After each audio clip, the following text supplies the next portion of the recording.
we'll start by conceding that while on this podcast, our entire purpose, our entire existence in 2018 is to play a game to completion, to see the end credits screen of each video game that we play on the SNES Classic Mini.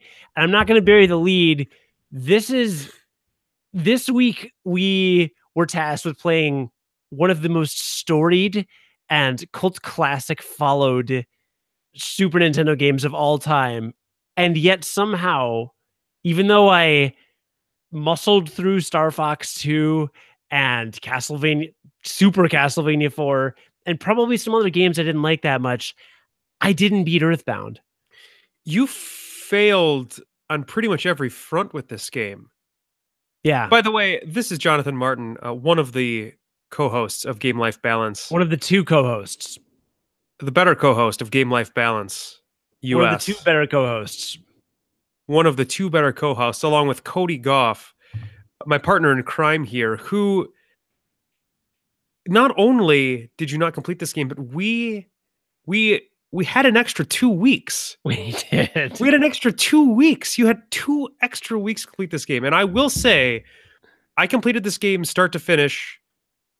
I didn't play anything else in between. I wasn't playing another game at the time. But I remembered literally everything and everywhere that I needed to go for this game, along with where all of the secret stuff was in this game as well. Including the secret character, which I've heard is really hard to get otherwise. Yeah, Beatrice, actually. If you visit her, if you visit her grave at the start of disc 3, you have to put General Leo's sword on her grave. And then Kefka joins your party. Yeah. The end. It's good. No, yeah, this game stuck with me still. So we should talk about it. We certainly should. Every week on Game Life Balance US, the American edition of the Game Life Balance podcast, we do have a sister show in Australia, so I'm not making that up. I mean, what we're trying to do is kind of delve into obviously balancing video games with life in terms of our time, but then also looking at kind of the why and the core of what these games are that we're playing. It's not just like we'll review Castlevania. It's like what makes a good game, or what makes a game worth our time, or how much does this game, can you go back to this game? Yes, exactly. So I think it probably makes sense actually if I start as a newcomer to the game, and also because it will frame the conversation. And when we say newcomer to the game, we mean a legitimate newcomer to the game. You had never touched this game before, right? I had never touched EarthBound. I never played it on the emulator. Knew nothing about it. I played as Ness in Smash Brothers sometimes, but otherwise no. So quick background, EarthBound is a 1994 Japanese role-playing game that was released by Nintendo for the Super Nintendo Entertainment System.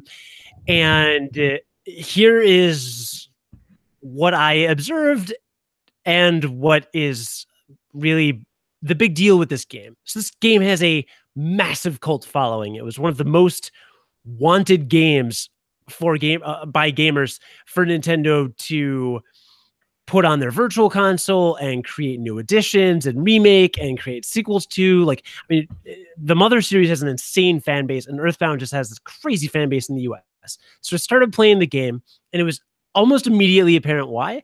I would call EarthBound the Twin Peaks of video games. Do you think that's accurate, maybe? Yeah, I think that's... I kind of see what you are drawing, like the illusion that you're drawing to there. I think maybe it's less adult, maybe. Oh, sure. Than Twin Peaks, but it's got that quirky. It's definitely got that quirkiness to it. Twin Peaks has, for sure. Yeah, and if you haven't seen Twin Peaks is the David Lynch TV show from the early 90s, and it's kind of defies genres, right? Like, it's part mystery, part comedy, part drama, part horror. Like, right. it does things no TV shows do. And Twin Peaks really holds up. I mean, I watched it in 20 some years after it came out, and it still really holds up. It's just so like unique. There is nothing like Twin Peaks. There is no TV show like it. And it was almost immediately apparent that EarthBound is similar in that I've never played, and I've played a lot of role-playing games. I've played all the Final Fantasy games for sure. But I've never played a game like EarthBound. And it's a really interesting thing to say because at its core, in terms of its gameplay mechanics, its role-playing game mechanics, it is one of the most basic role-playing games with just a minimal amount of mechanics in it. Yeah. So the fact that you can still say that kind of speaks loudly to the casing around those mechanics. Yeah. So just high level, what separates this game is that at a time when Chrono Trigger and Final Fantasy III and the Dragon Quest series were really, really popular, they were all set in medieval settings or steampunk settings, and this game is modern day. It takes place in basically a 90s take on America, kind of. The enemies are riding skateboards, and you use a baseball bat or a yo-yo as a weapon, and there's cars and there's buses, and it's a town, and it's a modern day. You get your money not from enemies dropping money, but whenever you beat an enemy, your dad deposits money into your bank account, and you can withdraw it from an ATM. And that's how you actually get your money. You stay in hotels and things like that. To save the game, you use a payphone or a telephone somewhere to call your dad and save the game. So very modern. The music is all over the place. Super, like, lots of personality. The battle music will be a samba or a salsa dance music in a series of battles, but then it'll change and be different in other areas. The background of the battle screen is this weird psychedelic wavy colorful patterns that are they're like seemingly random, but then in certain encounters they are specific. Right. So it's extremely stylized. This game is really avant-garde in a way. And the dialogue is completely out of control.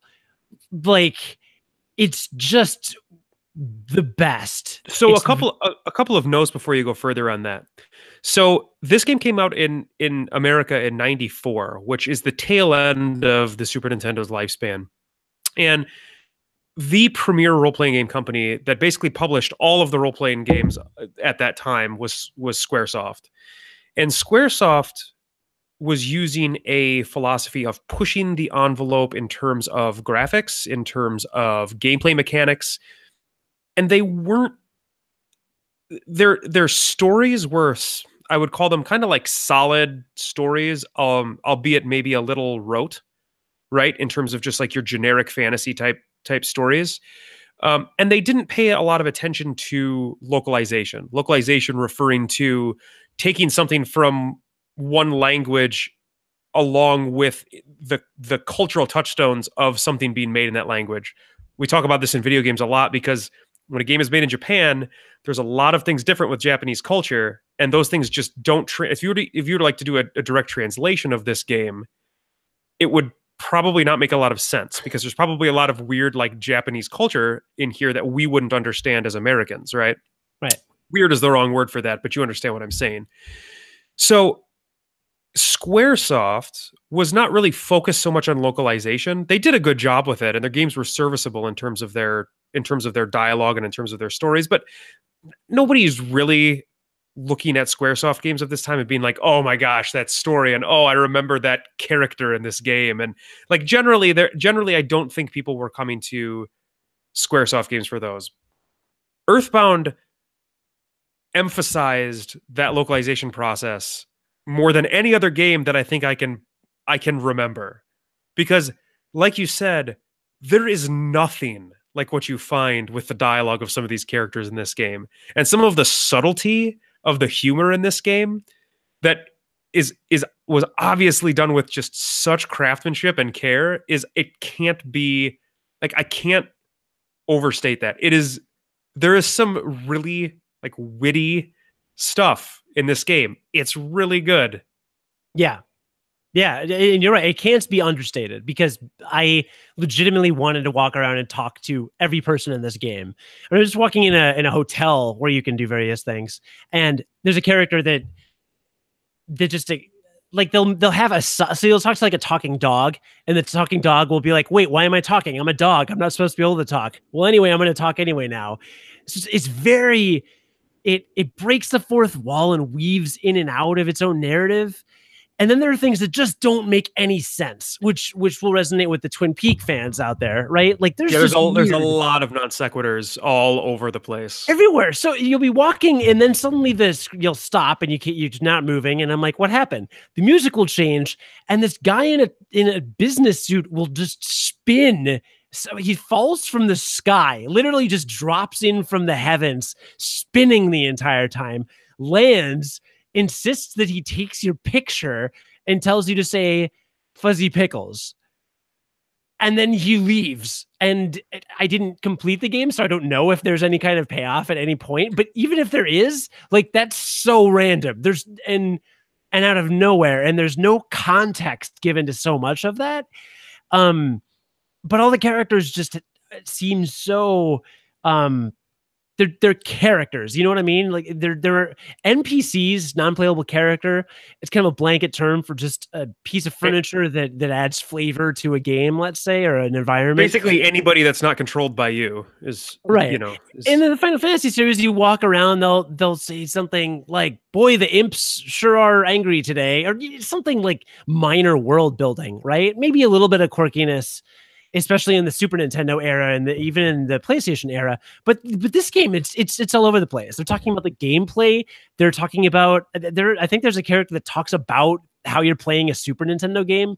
So there's one that talks about EarthBound that talks about I actually took a couple references the game EarthBound. Yeah, I took a couple screenshots of that. So it's phenomenal, and it is a very, very well constructed. I don't know if well constructed is the word, but it's a fun, engaging world that does not follow. It doesn't color inside the lines. It doesn't follow a generic anything. It's dynamic and it's engaging, and a couple of notes that I made just about the dialogue. There are puns everywhere, and if you know anything about Japanese culture. There's all sorts of wordplay in when speaking Japanese and in writing Japanese. So I don't speak or read any Japanese, but I know that there's a lot of wordplay. So that is translated over in this game. There's a ton of puns everywhere. Like you said, there's a ton of optional dialogue everywhere that just adds color to the world that is completely inconsequential to moving the game forward at all.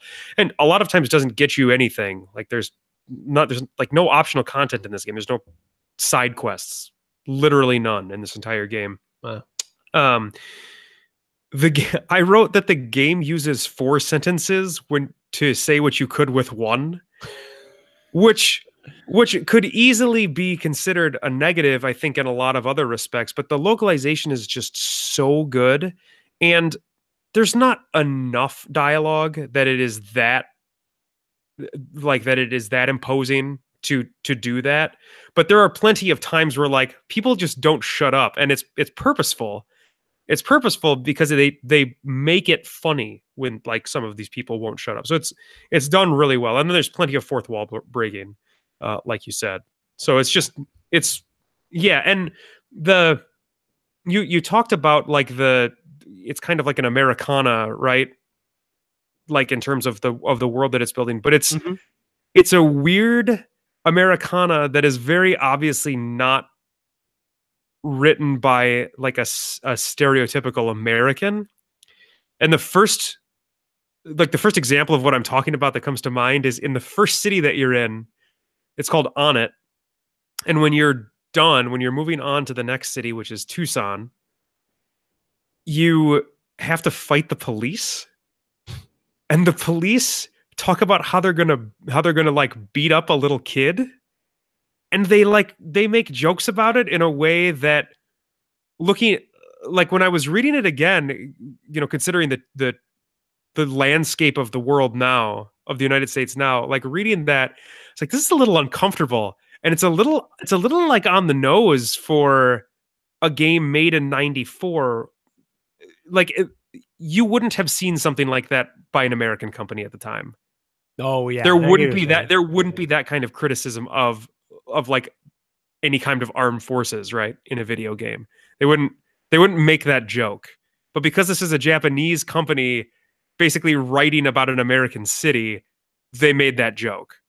And there's stuff like that peppered all across the game where it's like it's America. It feels a little like America, but it's not quite America. Yeah, and I mean the story of how the game was made is, and John touched on it. The localization was so important. It's a pretty fascinating story in and of itself because essentially one guy translated all of it. I guess he was working like 14-hour days for just ever to get this done, and he had barely any oversight. So he just kind of got weird, Yeah. and apparently he was tasked with making it feel and seem like it was a game that took place in America, but it was written by a non-American. But he was American. So apparently, I mean, he accomplished his goal, Yeah. but in a very strange way. So the whole creation of the game is pretty fundamental in understanding it. So anyway, what I wanted to focus the discussion on, though, I mean, considering how much praise I heaped on this game, like I give this game an exceptional rating. It is a historic game. It's just unique beyond words, and it belongs in the pantheon probably of having done some of the coolest things that I've seen, especially at the time and for the genre. And then you're all waiting for the but, right? Like you're waiting for like, but why didn't you finish it? It's because it plays like an 1986 NES game. And the play control to me, just the opening and closing of menus, the battle system, felt so tedious. I couldn't bring myself to keep playing in terms of the actual gameplay. And again, environment, sound, graphics, everything else about this game is so incredible. If Nintendo remade and streamlined some of the gameplay, like Square Enix has been doing, like with, if you play Final Fantasy VIII on Steam now, I guess they included some shortcuts so you don't have to spend a lot of time grinding and doing the draw system, things like that. If Nintendo just tweaked a couple gameplay elements and modernized the gameplay a little bit, I would love to play through this game. But as it was, like I counted one time I died in a battle. Okay, great. And just the sheer amount of lost time that it took me to like go to an ATM, withdraw money, which takes like 12 or 15 button mashes, then walk over to the hotel, rest, save my game again, get all this other stuff. Not to mention, if I had a lot of cash on hand, then I would have lost it. Just all this crap I had to go through just from like one mistake, or if you go in the wrong area and then an enemy fights you this way too hard, like it's just not. I don't. And this is the thing. You said that no one else at the time was really worried as much about localization, and Square was pushing gameplay and stuff like that. Like I look at any other role playing game of the era. Final Fantasy Mystic Quest was done by an American studio, and Nintendo was pushing the envelope at the time. Again, late in the Super Nintendo cycle with Yoshi's Island. They're sitting here revolutionizing platforming. They're sitting over here revolutionizing polygons and 3D gameplay with Star Fox 2. Every other RPG of the time, even Breath of Fire, even the Breath of Fire series, which I am not a huge fan of, even those were at least like playable. That was Capcom, by the way. No, I know that, but I'm just saying even Yeah. another role-playing game series by Capcom. I know Sure. that's I worry that this is an instance of a game that is a victim of its time. And I wish I could go back 20 years and play it when it was big, when you played it, because you were a kid, so you had more free time and you had more time to explore, and you didn't have these expectations of modern gameplay that we're now spoiled with today. So I think that you experienced Earthbound in the perfect time and place. And to me, it feels like a GoldenEye, where if you grew up with a Nintendo 64 and you played GoldenEye, that was the god of multiplayer shooters. And now, if I picked up a controller of 3 to 4 years ago and just like I was like at a party or something, and somebody was like, "Oh, I'm playing GoldenEye," and I picked it up, and I'm just looking around, and I'm like, "This is the worst, most unplayable thing I've ever like. How did I ever play this? It was just totally insane." So that's where I'm at, and I want to know what it was like for you replaying through the game, and if you found the gameplay as much of a roadblock as I did, or if I'm just impatient, because that could be it. So I'll give it just a little more context. Go back to 1994. Final Fantasy IV had come out in 92. And in terms of large franchises coming out of Japan that were console specific, that were role-playing games, you basically had two. You had Final Fantasy and you had Dragon Quest. Now, America didn't get a lot of Dragon Quest. We got 1, 2, and 3 and 4 on the NES. And then we didn't get either of the Super Nintendo Dragon Quest. We didn't get 5 or 6. But they were the largest role-playing games in Japan. Yeah. And so other companies in Japan were mimicking those games, and a lot of games that we didn't get. So a big difference between those two series is that in Final Fantasy IV, Squaresoft branched out and created a more active battle system, something that I think you could consider a little more engaging. Whereas Dragon Quest stuck to its tradition of having a turn-based battle system. And Breath of Fire did that too, I think. Turn-based. Yes. Yep, that's right. Yeah, that's right. And there were plenty of other role-playing games too. But generally, like those were the two. There weren't a lot of like novel new types of mechanics and stuff happening in the Super Nintendo era. Generally, if a company was making a role-playing game, they'd make one of those two types of battle systems. This was a Dragon Quest mimic. Now, for somebody like me, I was one of, I think, the few of our group of friends that actually played through the original Dragon Quest games, 1 through 4. And so I kind of already knew what to expect from a game like this. And so for me, when I played it in 94, it didn't feel any different than going and playing a Dragon Quest game at all. So I knew what to expect when I played this. I don't know if you ever played a Dragon Quest game. I played the original Dragon Quest, Dragon Warrior, sure, for the Nintendo. I played that, and for a Nintendo game, it was fine. Yeah, I played it when I played. It requires a different amount of patience, and it requires a tenacity to kind of deal with a little bit of crap. And when I was playing EarthBound again this time, it's been probably 6 or 7 years since I played it last.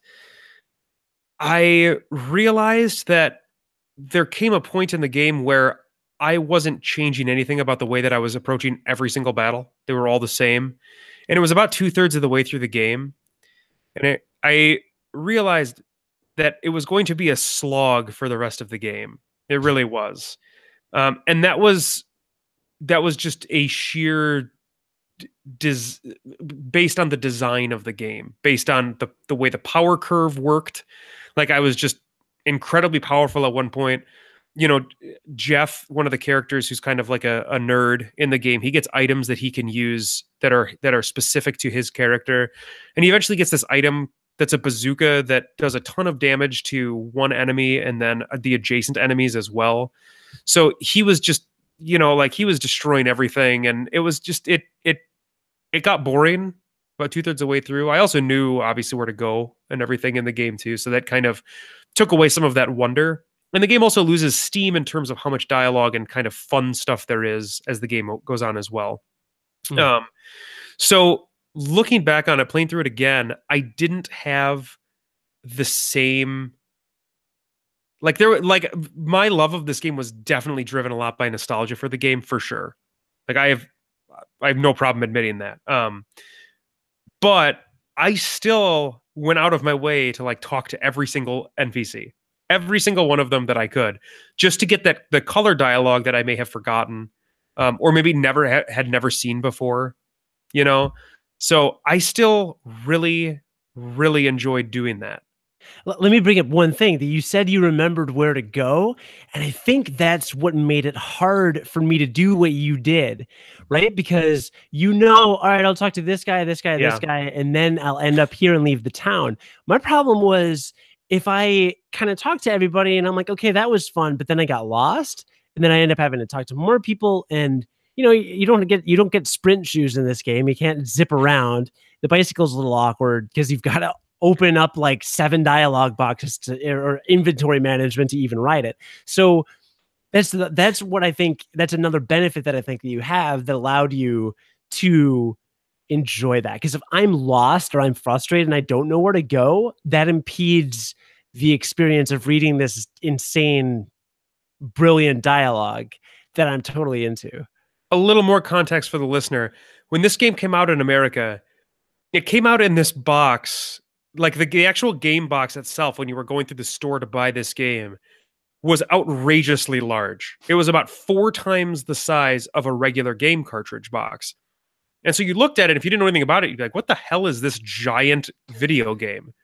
Well, in every copy of EarthBound, if you bought it at retail and new, there was a full-length strategy guide, complete with clay figures that were crafted by the wife of one of the directors as artwork.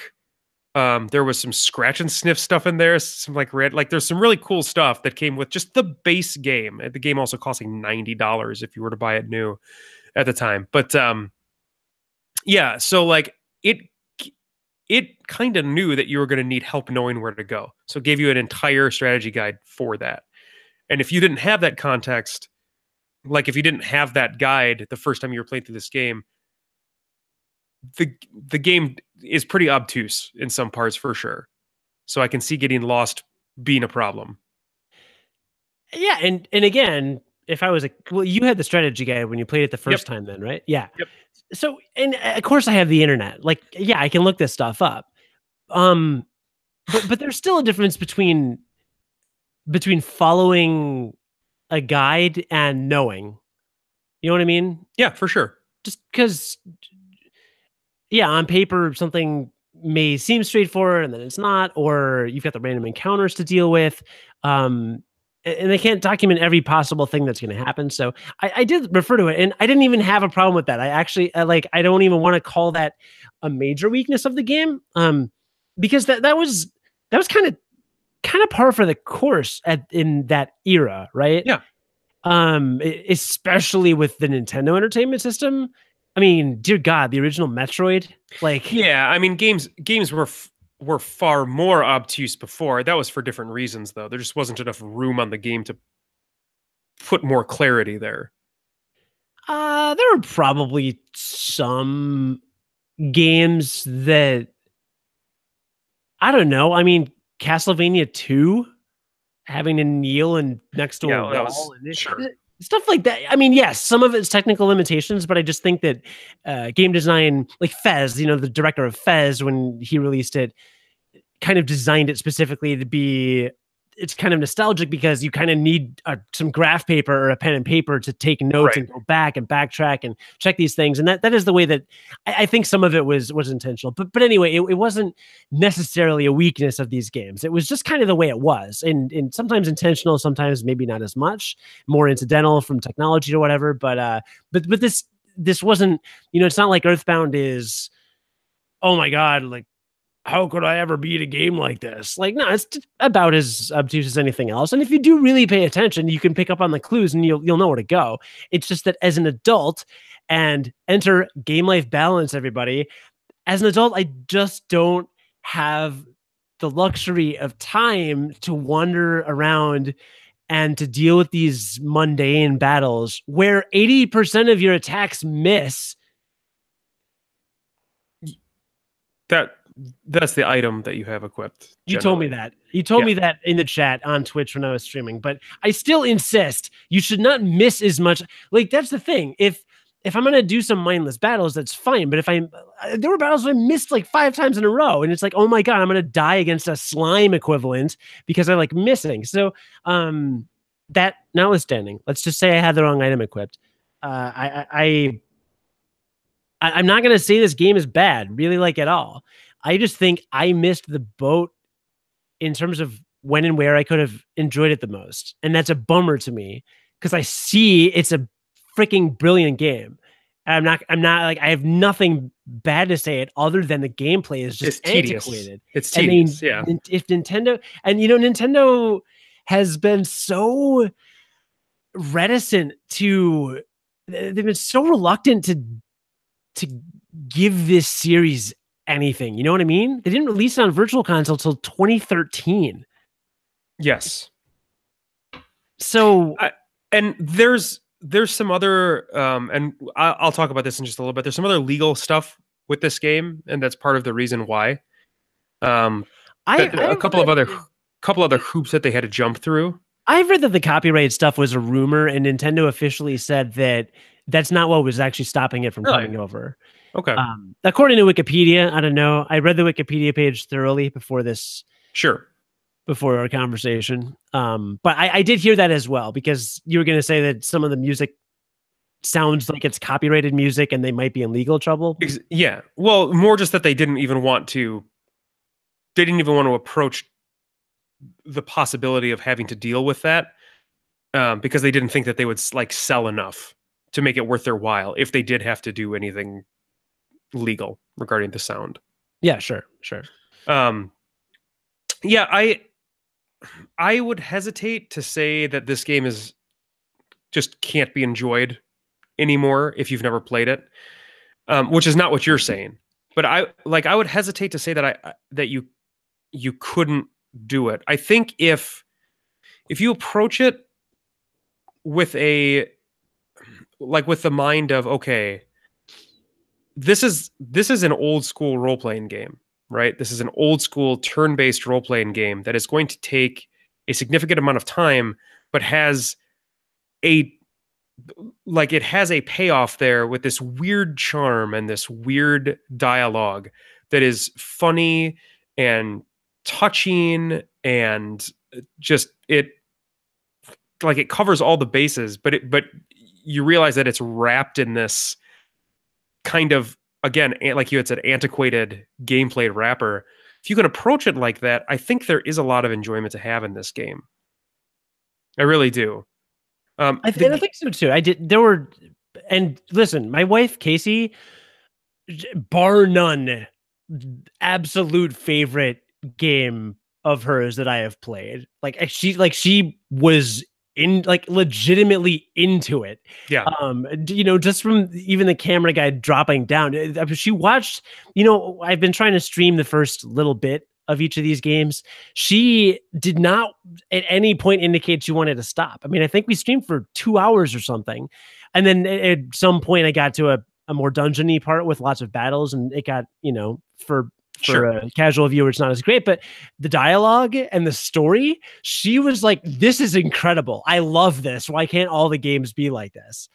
So yeah, no, enjoyment is had. And I do think you're right. And I plan on beating the game. I do plan on continuing to do it kind of at a slower click, just as a game where if I need a couple minutes here or there, but I wasn't compelled. You know what I mean? It felt more like a chore for just the space that I'm in. But if I went on like a vacation or something, or I had a little bit more time, or I approached it differently, like you said, like right now, my game life balance just can't fit it in. But there are many people who definitely could, I think. I think you certainly did. Yeah, absolutely. It didn't take me as much time as I thought it was going to either. But how long did it take? I would say somewhere between 20 and 30. See, you also terrified me because I thought it was going to take 40, and that was daunting. Because I was like, I can't time, take 40 hours of this. Probably would have for the first time that you played the game. Oh, right. It probably would have. Let's see. Before we wrap up, a couple of other notes that I have. I wrote the game is just ugly because it is. It's in terms of like a Super Nintendo game, it is ugly. It could easily have been a Nintendo game with slightly more colors. The game is generally funny, but there are these occasional and this kind of all wraps up with talking about like the Americana and like the coming of age story that this game tells. But there are these touching moments with Ness, the main character, and a lot of times like they come when you're talking to your mom, or they come when you go to one of the Soundstone locations, and they're single sentences a lot of the time, but the way that they're like framed for me and like the context of the rest of the game, I don't know, they just like they just hit the right note with me in terms of being like a touching, giving me like a good feeling. Like you call your mom on the phone. Did you ever get homesick? No. You can get homesick in this game. It happens randomly from what I know. And occasionally Ness, if he is homesick, there's nothing that indicates that he's homesick other than occasionally in battle, he just won't act. He'll say like, Ness is feeling sad and like doesn't want to act. And you go to the phone and you call your mom and she's like, honey, is everything okay? Like you sound like you're down, and there's like a brief, like 3-sentence exchange that you have with her. And she's like, cheer up. You're doing awesome. And that cures your homesickness. And it's like a cute little thing. And then like you'll like I was saying, you go to the Soundstone locations, and for one of them, for instance, you get to name your favorite food at the start of the game. And you do that because anytime you go home, your mom's like, hey, how about you have some of your favorite food and go to bed? So if you say pizza, she'll be like, how about you have some pizza and go take a nap?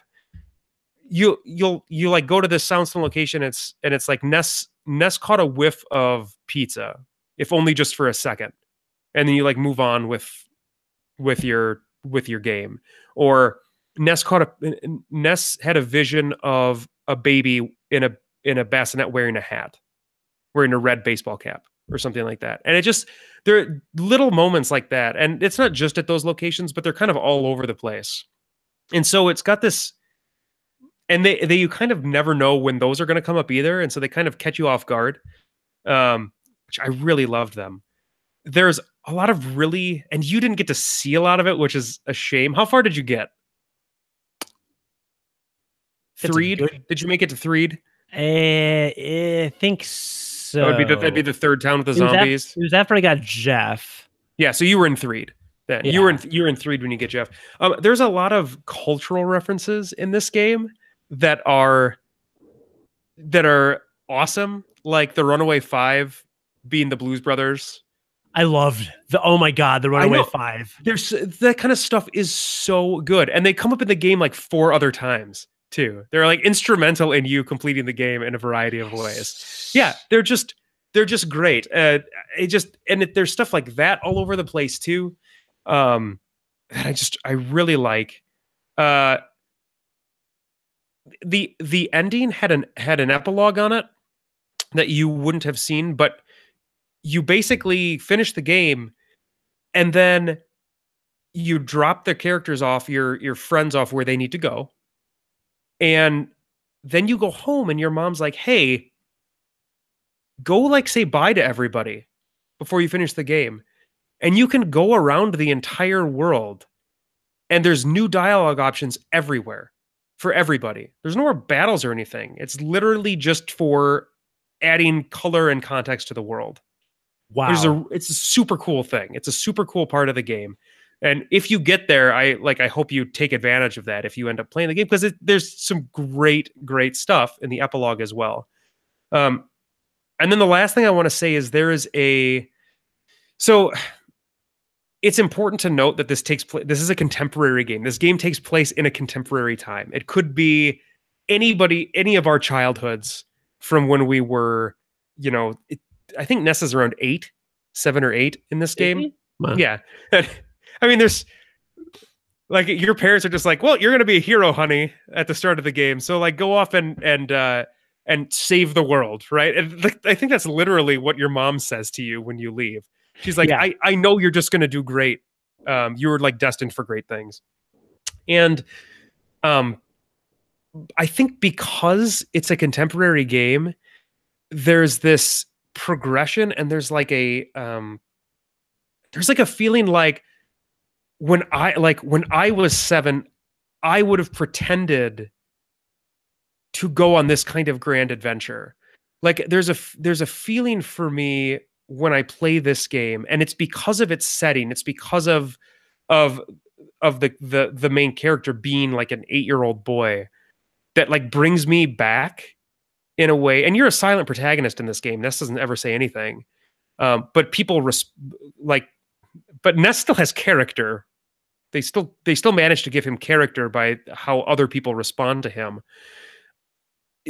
Like there's just this feeling like this could have been me, right? And not for real, obviously, but like me pretending in my neighborhood, like when we were playing games, like this could have been me.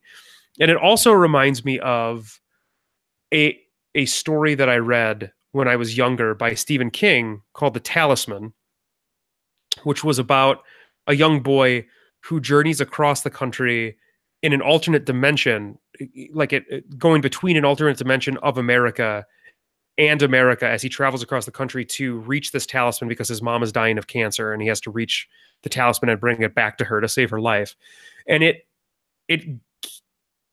gives me such similar feelings to the way I felt when I read that book about being a child and going on this like crazy grand adventure. And I have a feeling about this game that I know is unique to me. And there are probably other people that have that feeling for other games, but it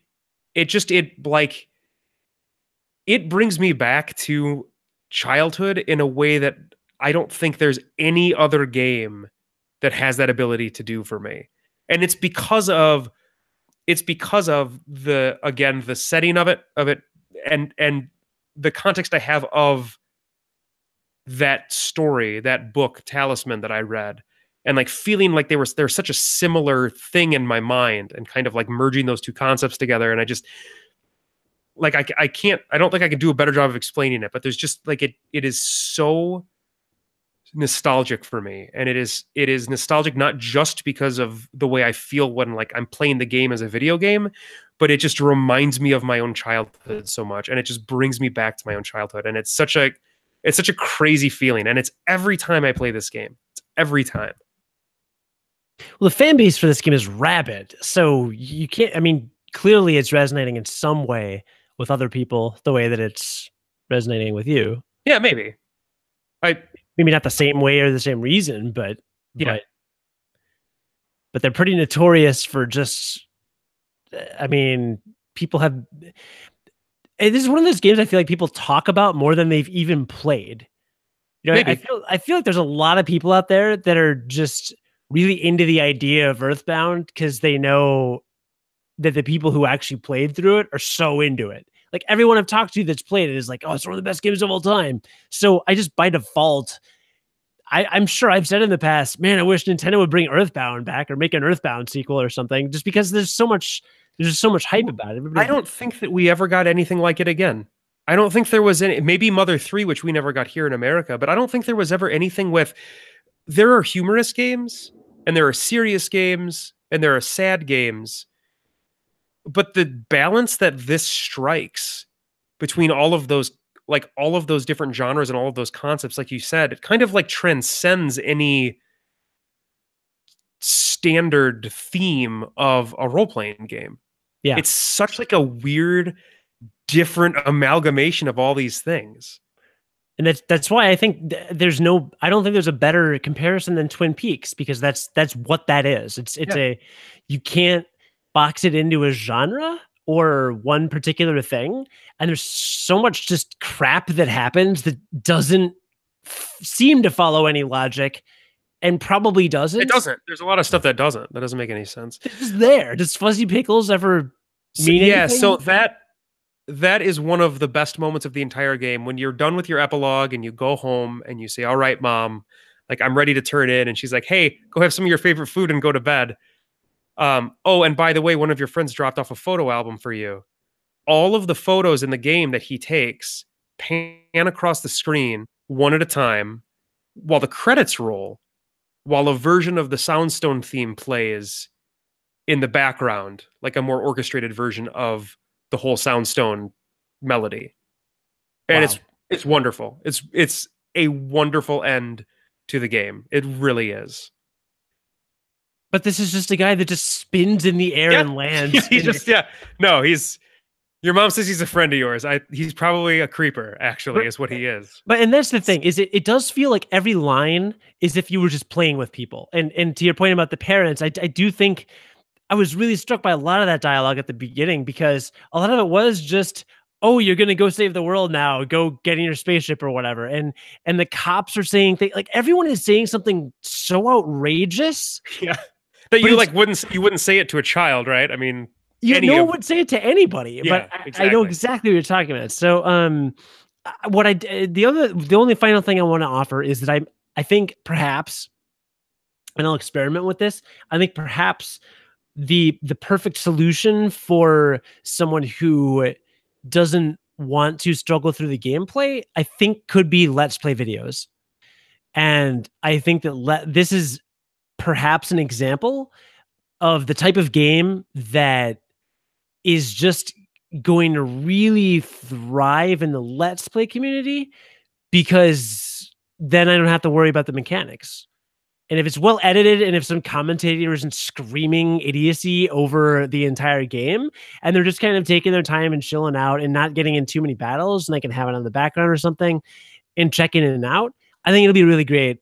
A really great thing. Again, I'm still planning on beating it, and I still think it is worth playing. And like you said, it's not a deal breaker to the point where it's like, this is literally unplayable. But I'm just not in this space and time at this moment where I'm prepared to play it. So maybe a Let's Play is good for. And if you're out there and you just can't see yourself stomaching the Dragon Quest like gameplay, maybe just watch somebody else play it, because you'll get the sound, you'll get the graphics, you'll get the dialogue, and that's where this game is just unbelievable. One last fun fact before we move on. One of the programmers of the game is Satoru Iwata, who later became the president of Nintendo. I'm sure you knew that, that he was the president of Nintendo. This game, when it was originally developed, had a very kind of tumultuous development. And there was a time where the game looked like it was going to be canceled. And Iwata came in, from what I understand, Iwata came in and single-handedly programmed like half of the game. Oh my God. Yeah. And saved the game from getting canceled. Like I said, single-handedly. And then went to the publisher after that. And then he became the president of Nintendo a couple years down the road. So it's pretty cool. It's pretty cool. That man, God rest his soul, did amazing things. Yep. Well, I have EarthBound trivia for you. I'm excited. The first question I absolutely know you'll know, so it doesn't really count, but EarthBound was one of the Mother games in Japan. Which Mother was it? Mother 2. Yeah, so that was such a gimme that it doesn't even count. I've played Mother 1 on an emulator. It's not... It's so if you think there's a lot of random encounters in this one, it's like every 4 steps in the original Mother. It's awful. It was never translated officially, right? It's just a fan translation? Right, it's just a fan translation. Is it good? No, it wasn't. But then again, I played it like 15 years ago. So who knows? There's probably a better one out there now. Okay. All right. So 3 questions. Mother 3 was released in Japan in 2006. For what system? GBA. Game Boy Advance. Good. Nintendo had announced a sequel to EarthBound for the Nintendo 64 in 1996, but it was scheduled for release on the 64DD, right, the expansion peripheral that used a magneto-optical drive. This is from Wikipedia, so I don't know what that is. I remember seeing images of it in Nintendo Power, of like the preview images of I think it was called Earth Mother 64 is Yeah.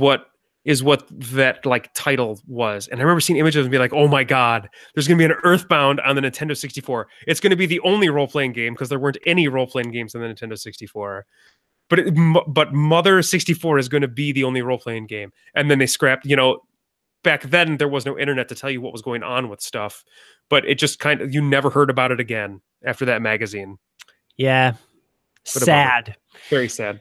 All right, this one you'll definitely know. If the player talks to the trumpet player in on it, he will play Symphony No. 9 Movement 2 by what Czech composer? Multiple choice. A. Gustav Mahler, B. Antonin Dvorak, C. Pavel Haas, or D. Alexander Glazunov. I'm going to say Dvorak. How did you know that? Because I think I vaguely knew he was Czech. I don't know. But which trumpet player? I don't know. Glazunov, by the way, is Russian. I threw that in there as a curveball. I'm really glad you knew that. You missed. You're 2 for 2. All right. And then the last one, there are 2 arcade cabinets found only in the Onnit arcade. And they show recognizable screens of classic arcade games. Can you name either arcade game? I'm going to guess Space Invaders because that's like the standard. That is one of them. Yeah. And the other one, maybe, God, Donkey Kong would be so on the nose and I would love it. I'm going to say Donkey Kong is the other one. You cheat. I didn't know. No, I swear I didn't know. But you didn't look up EarthBound trivia before this. I really didn't. But I swear I was thinking it'd be so cool if Nintendo put a Donkey Kong cabinet in the game. I didn't even notice that though. And I played through this game in Space Invaders. Oh my God! I can't believe you got that. Yeah, I didn't even need multiple choice. Wow, I'm impressed with your EarthBound trivia knowledge. I love this game. I really do. I played it again when I was playing it again. I think it might be my favorite Super Nintendo game. I really do. And not because it plays well. Like it has nothing to do with it. It's just a character. It's the way it makes me feel. Like it makes me feel differently than any other video game from that time. That's awesome. Yeah, it's cool. Well, I think this is a great discussion. Like I said, I'm just not in that. I'm not ready to play it, but I hope I will be too. And again, I'm jealous because like I will never have what you have, even if I make it through the game. And that's really cool. But that's awesome, and I'm glad that we got to use this podcast as a excuse to do that. And listener, I know that usually at the end of every episode, we pick what game we're going to play next. This, of course, is an RPG, so we'll go next on our RPG track. Well, guess what? The only 2 RPGs left that we haven't played through are Secret of Mana and Final Fantasy VI or Final Fantasy III. Well, John is playing through all the Final Fantasy games, and so I think that we should just do Final Fantasy VI next so that he can get to that. What that will probably allow us to do then is for the last game of the Super NES Classic, we can do Secret of Mana, which I think is a fitting end for our history with that game. I'm thinking of saving it for the end. Yeah. Then the following week, we can review the PlayStation re-release. Yeah. No, I'm not going to spend money on that. But the next game that we decided on, we already know. So in 2 weeks, we'll be doing F-Zero, which I haven't even started it yet. Full confession. I think it's going to be a very difficult game to finish. I never finished it. So. Yeah, we don't like racing games, do we? It's such a different thing, though. It's like it's a racing game in like the way Mario Kart is a racing game, only it's more difficult. It's like it's such a weird, different thing. That's fair. Well, yeah. Speaking of your Final Fantasy journey, you're like way, like, how are you on Final Fantasy VIII already? I skipped 6. Okay, because we were going to play it for the SNES Classic. I beat 4 in like 2 days. And I'm not even kidding. The original, so I'm talking the original version of 4, the Super Nintendo version of 4. That game, when you know what to do in that game, it flies in a way that I had no idea. I had absolutely no idea. I've never just tried to play through that game fast before. So I beat that game in like 2 days. 5, I have been training for 5 for the past 3 years by You doing sure? that charity event every summer. And so when you play 5 and you have the ability just to swap classes whenever you want, that game is easy as hell. So I just demolished that game. And I even played with some classes that I had never played with before just to like try them out. Wow. So that was super fun. 3 was hard. 3 took me a long time, actually. 3 was the longest one so far. 2 was a while. 2 was at the start of the year, pretty much. 1 was at the start of the year, and then 2 was immediately following that, and I didn't like it at all. I just did not like it. It was such a weird game. But that's the whole.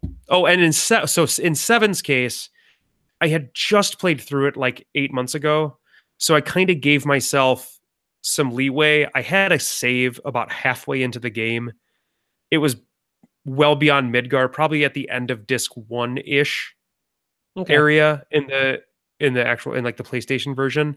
And I just started there because I've played through the start of that game a billion times. Yeah.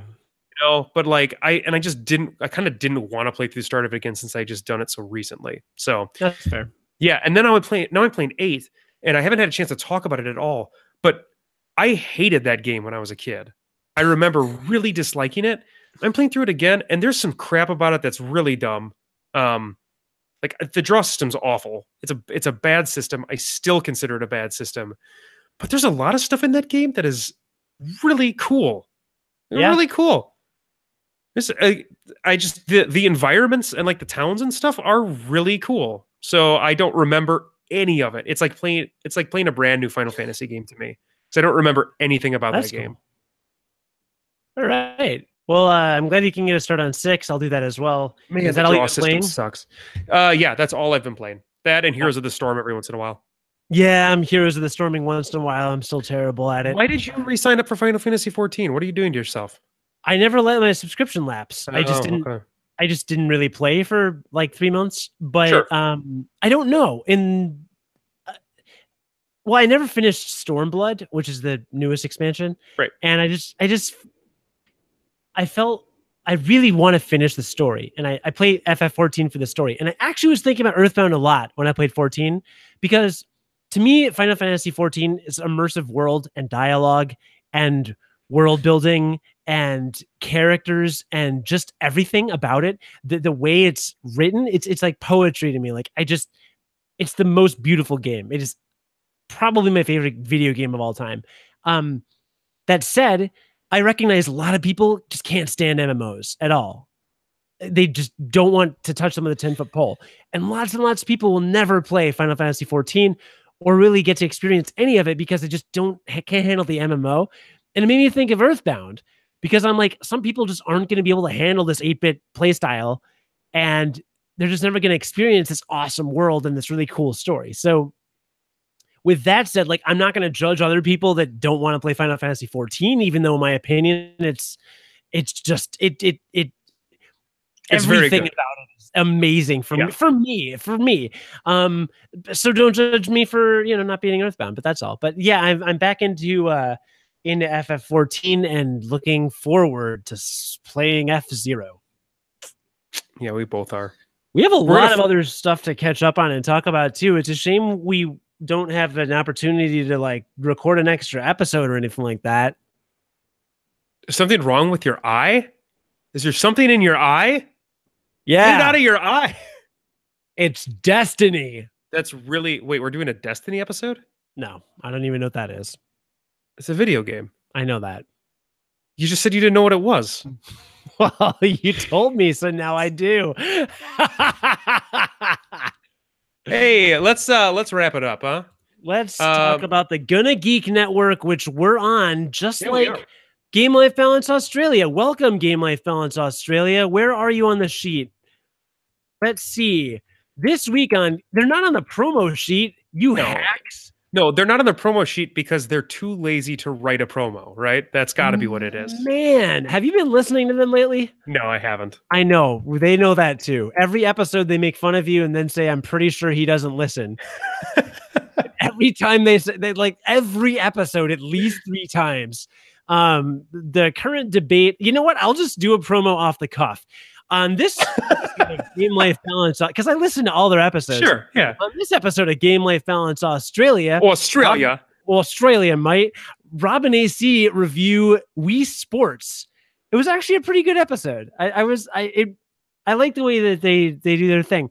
They review Wii Sports. Rob asks, "Is John a drug lord?" And AC asks, "Is John a drug mule?" Because that was a debate they had.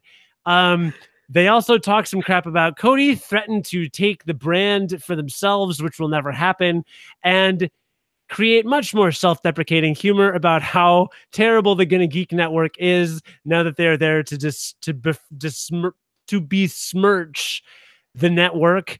And now that on Game Life Balance Australia, which you can find on Gonna Geek or at GameLifeBalanceAustralia.com.